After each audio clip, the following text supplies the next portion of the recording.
horta eg dirdhabe waxay leedahay saddex arrimood waaweyn.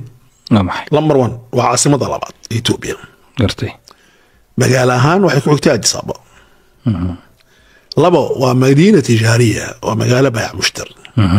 muddadii la dhisay waxaan loo yaqaano maaragtay xadiidka. intii la dhisay tareenka la dhisay oo Djibouti Addis Ababa la dhisay bartamaha ku taallay wixii Djibouti ka yimaada halkan imanay wixii Itoobiya ku socon xagga imanay suuq bay noqotay markaa muhiim jiddan. gartay arrinta saddexaad meesha ay ku taalana waa joo istiraatiiji muhiim ah. marka laga soo raadhaco buurtii Harar oo Itoobiyadii weyneed lagu socdo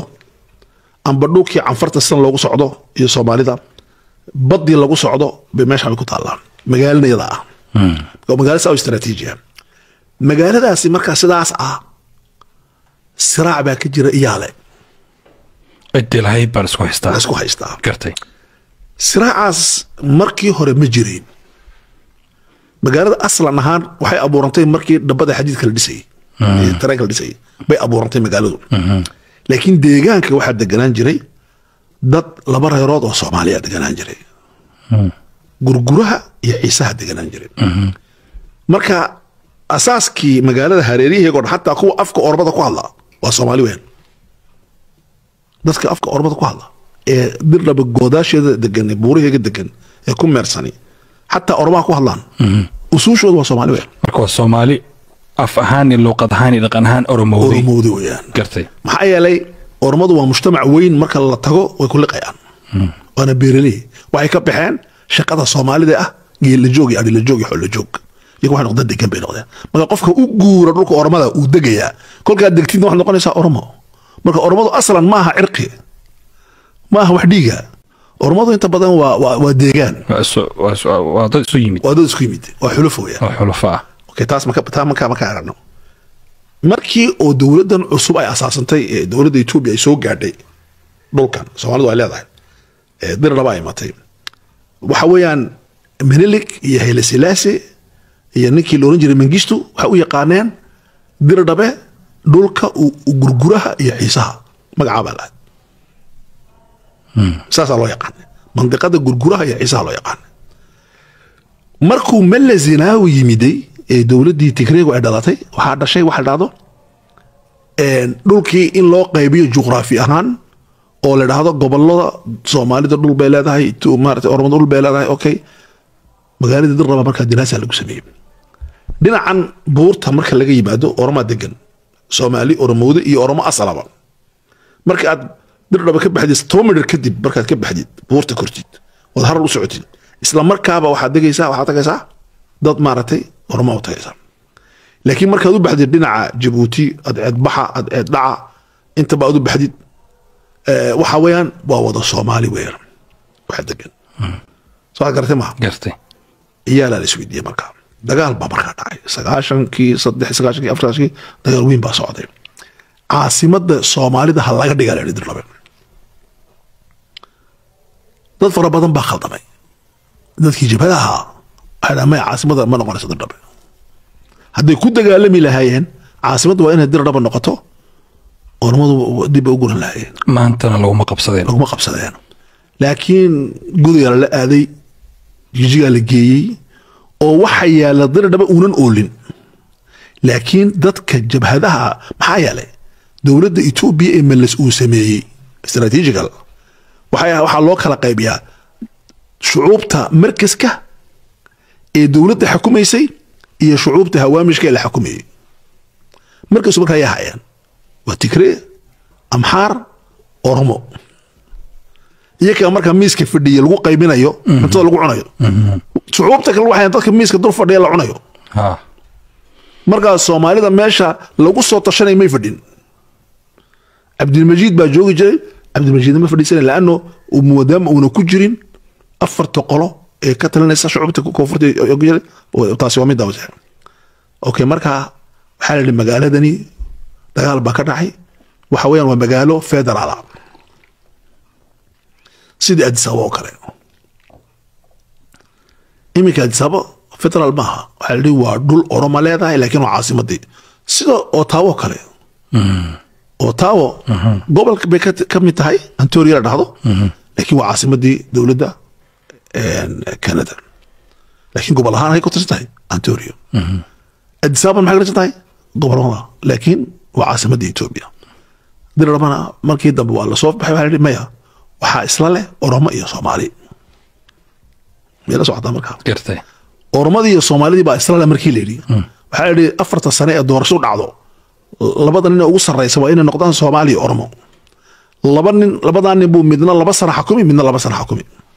2 sano waxa xukumay Oromada 2 sano waxa xukumaya Soomaaliga halkan bay ku jirtaa dhibaatada markaas waxay ku jirtaa waa la wada noolaan karaa waa la wada yeelan karaa waa la wada cuni karaa dad kale oo Soomaali ahayna way degan yihiin magaalo ma caasimad bay noqotay laakiin problem halkan buu ku jiraa problemku wuxuu ku jiraa dad hadlaya oon istiraatiijiyad lahayn iyo dad hadlayn oo istiraatiijiyad la isku helay meesha كوعلي واحد ترى دad hadlaya oo istiraatiijiyad lahayn mana aamusayaan iyo dad aamusan istiraatiijiyadna leh oo kala Soomaalidii Oromada Soomaali hadlayaan dacday ku jiraan sawirradii ku soo qoreenba meel kasta hatta waxay rabaan waa fashilayeen waxna ma qabanayaan Oromadu maxay sameeyaan aniga laba fikradood baa ka fikray cajiib beriban waan haga bixi jiray tagi jiray meesha waxaan arkay dumar badan oo Oromo ah oo dameero wata su'aalan weydiiyay dadkii dameeraha ay qiimaadeen dameero waxay soo galeen magaalada subaxii habeenkii way baxaan waxay keenaan xaabada subaga caanaha ay keenaan habeenkii baxaan waxa la yiri waa 1000 dameer sharikada jaadka u dhoofista Soomaaliya iyo Djibouti iyo iibisay waxa loo iibiyay istiraatiijiyad ah dadkaasi inay soo dagaan hareeriyaha Dirdhabe dawaaxi Dirdhabe Oromo laga helo caanaha iyo keena subaxii waxaad arkaysaa xaraka غير caadiya okay waxaan haddana arkay guri aan kiraysan jiray oo ilaa iyo dhowr boqol oo guriya oo si magaalo loo dhisay ayaa dhisay waxaa dhisay shirkadda jaadka u geysa Djibouti iyo Soomaaliya shirkadda yaale Oromale shirkadda maxay dhisay markaa guriyo maxay u dhisay inay dadka Oromadu soo dagaan magaalada marka iyagu waxay ku shaqeynayaan istiraatiijiyad la yiraahdo istiraatiijiyadu tacmiir aamusanna استراتيجية إسرائيل أكو قبضة فلسطين. أنا كنا واحد كوش غيرها سوالو استراتيجية تصيحة. قيلون. بالبالحدة ولا سوسيدا بالبالحدة خلاص انتهى مركا الرؤية الاستراتيجية وحي كبدنا الناس قف كان رؤية لهين. العمل الاستراتيجي وحي كبدنا قف كان عمل استراتيجي لهين. ذاتك التخطيط ك بلانيك استراتيجي قال وحي كبدنا ذاتك بلانيك استراتيجي لهين. كل ذلك وحو كهسانيا إن فشل Soomaalidu ay ku tahay diradhabe dawlad deegaanka Soomaalida hadda ee Itoobiya ka jira laftirkooda maxaa la gudboon oo maadaama shirkado dhaqaale badan haysto ay si istiraatiijiyada oo aamusan ay u shaqeynayaan kuwa jirtaba way ka maqan yihiin waa qiyaab kaamil ah dawladda Soomaalida ee jijiga fadhiday arinta diradhabe way ka maqan tahay waxay ka maqan tahay laba shay marna waxay matalaan shicibka horan marna dawladda dhexe matalaan isha dawladda dhexe la socdaan way ka baqayaan muxuu ninkii maarata dacwadii baasha qaybisay ishii darbaaxadii dhiban dhurwaa ku dhacdaa qaybta ay badhay ma dhaqaaqayaan ilaa ay halkaa fasax ka haystaan marka nin fasax ka sugaya halkaasi ma fikirayana magaalada Diradhabe inay ka istiraatiijiyada jijiga iqtisaadiyan iyo geosiyaasiyan ay ka istiraatiijiyada وما فكرة ما جيران مركز دولة أسعد شيكتي إني دربا حدي دم وحيالات كلام أنا ركي وحكي بها مثلا جاتكو أنواع ضد على معنا وحنا أمثلة إنه حراني وحنا الحين صح لكن مثلا كسوقات شركتنا أقول لك بدن جيبوتي واحدة سوجي وشركة جات سودجس ضد كاسي بقول كي بس ديت الأصل كوجو دربا وهي كده سكريانس دجال كابي قال لي كرا استراتيجية دشان إنه وحيبيان إنه ذكر دجيان كما فكرة يعني يكونه أمرك ما يستاهل إسماعيل عمر جيل. مدحوينها درك جيبوتي إسماعيل عمر جيل اللي افتكيس وحى وكل شيء مقالة الدير الدواء أو كسو كذا وما دام ماشي وكل شيء ضد كيسان أي دجان أي تاي أصلا استراتيجية أهان ماشاس ما سمين كرا. بركان كايري هذا دجن جرجر يو عيسى. ها. عيسوه wuxuu degan yahay Djibouti iyo Ethiopia oo qaybtan gobolka Soomaaliya amba Soomaalida deegaanka Soomaaliga iyo degan yahay Somaliland waxay yiraahdeen boqolkiiba 85 dadkaasi waxay degan yihiin gaas dhulkoodu halkaas waxaad garatay maaha haddana istaraatiijiyad ma leh Djibouti ay ka dambaysa xataa Djibouti hadday ka jiri lahayd dowlad caqli leh Djibouti waxay noqon lahayd inay samay Djibouti dadka canfarta iyo Soomaalidu halkay degan yihiin Djibouti waxay degan yihiin hunguriga Ethiopia labada meelood ee jid ee uu u maro waxa ay cunaan Ethiopiaanku waxa degan Soomaali iyo Canfar Soomaaliya Canfarna maanta meeshay sharaf ku leeyihiin halkay waa Djibouti dowladda Djibouti waxay sameyn kari lahayd waxay ka dhigi lahayd meeshaas wax loo yaqaano mandiqada istaraatiiji oo Ethiopia halka ku qabato waxay doontaan ay ka sameyn karto iyadoo dowlad yar laakiin aqliga ma jiro ma isla shaqeyn karaan مثلا dowlad deegaanka Soomaalida ee aad sheegtay inay laftirkooda cabsi ku jirto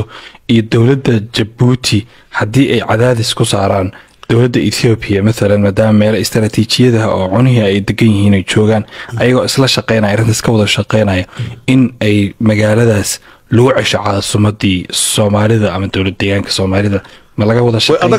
waxa adagtahay ku sheegay laba shay aqli xora ma joogo meesha qofka Djibouti jooga qofka laakiin waxay taasi iman kartaa markii dowlad culus oo Soomaaliya abuuranto waa gartay maaha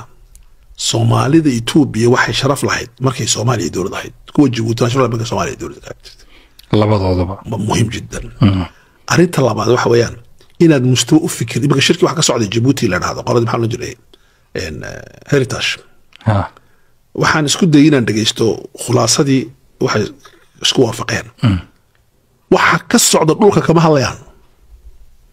waxaan jirin bay ka hadlayaan waay maxay uga hadli waayeen waxaan moodaa inay u fikirayaan dowlado waaweyn oo Masar iyo Ciraaq inay joogaan iyo dowlado meelaha yar ee la isku haystay reer wax kama fikirayaan ma hayaan xulul solution waxaan uma hayaan dhibaatadan hay ka imanaysaa maxaa keenaya maxaa in la yeelaa kama hadlayaan li'anno qalinkoogu xor maaha qalinkaagu waa inuu xor noqdo qalinkaagu si xor noqdo waa inuu aqliyaagu xor yahay aqliyaagu si xor yahay waa inay maaliyadaadu xor tahay waxa dhada man malaka quuta yawmihi malaka qaraarahu qofka quudkiisa haysta wuxuu mulkiyaa maxaysa go'aankiisa marka go'aankiiba looma hayo shirkaya qabanaya Djibouti oo qabanaysa si u fikiraya si Djibouti bay isku dayaan oo fikiraan marka waxaan u baahanahay taxriir baan u baahanahay illa xoraya jeebka in la xoreeyo aqliga si uu qalinku xurub kartay